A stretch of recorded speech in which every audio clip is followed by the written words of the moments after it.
Hi, I'm Tom from Ups's Apiaries.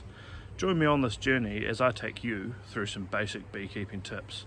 I really struggled to find some beekeeping tips when I first started out that weren't for the professionals, so I'm hoping to bring you some stuff that you can easily follow. Today what we're going to do is I'm going to show you around my apiary, I'm going to explain some things to do with my apiary, and then in the future we'll look at some basics like checking your hive, putting in your winter varroa treatment, wintering your hives down, extracting honey. What do you look for in a hive? Where do you get hives from? Where do you get bees from? Everything that you want to cover, we will cover.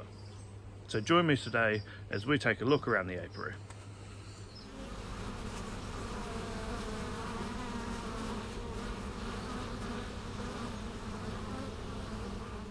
Much like most beginner beekeepers, my apiary is in my backyard. It is fenced off so that my dog, who's over there, can't get into the bees and get stung. Now Archie's learned very quickly to not hang around with the bees. Whenever I'm working on the hives, he stays over there. He doesn't come near the hives, and that's his choice. We haven't trained him to do this, but I suspect he's been stung a couple of times and has learnt not to come near them. The other reason my hives are fenced off like this is it encourages the bees to fly up and out of the apiary rather than directly over the neighbour's property. My apiary consists of 4 colonies of bees, or 4 hives. On the left here is hive 1.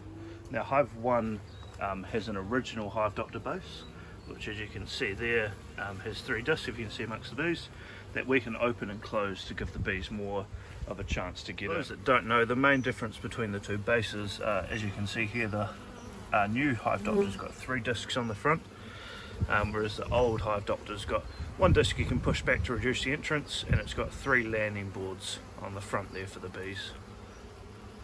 At this time of the year we like to close the hive off a little bit so that we can help our bees defend the hive from wasps.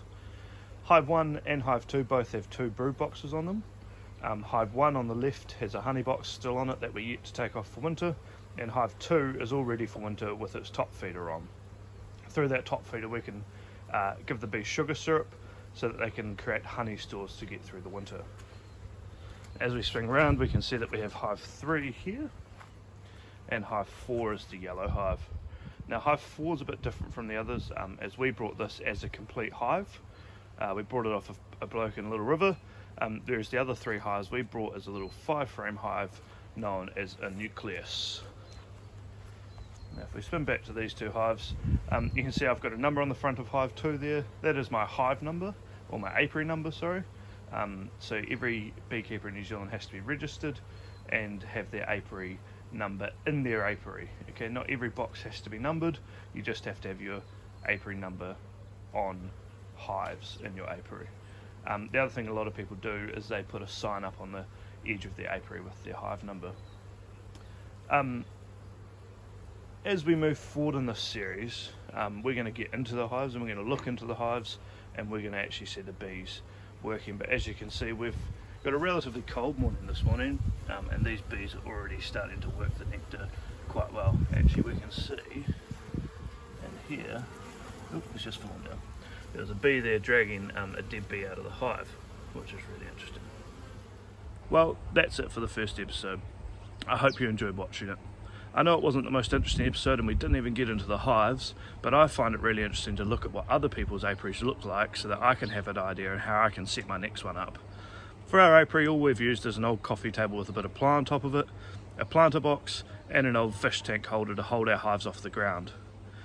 Put a picture below of what your apiary looks like so that we might be able to get an idea on how we can set our next one up. In the next episode, I'm going to teach you how to light a smoker the easy way.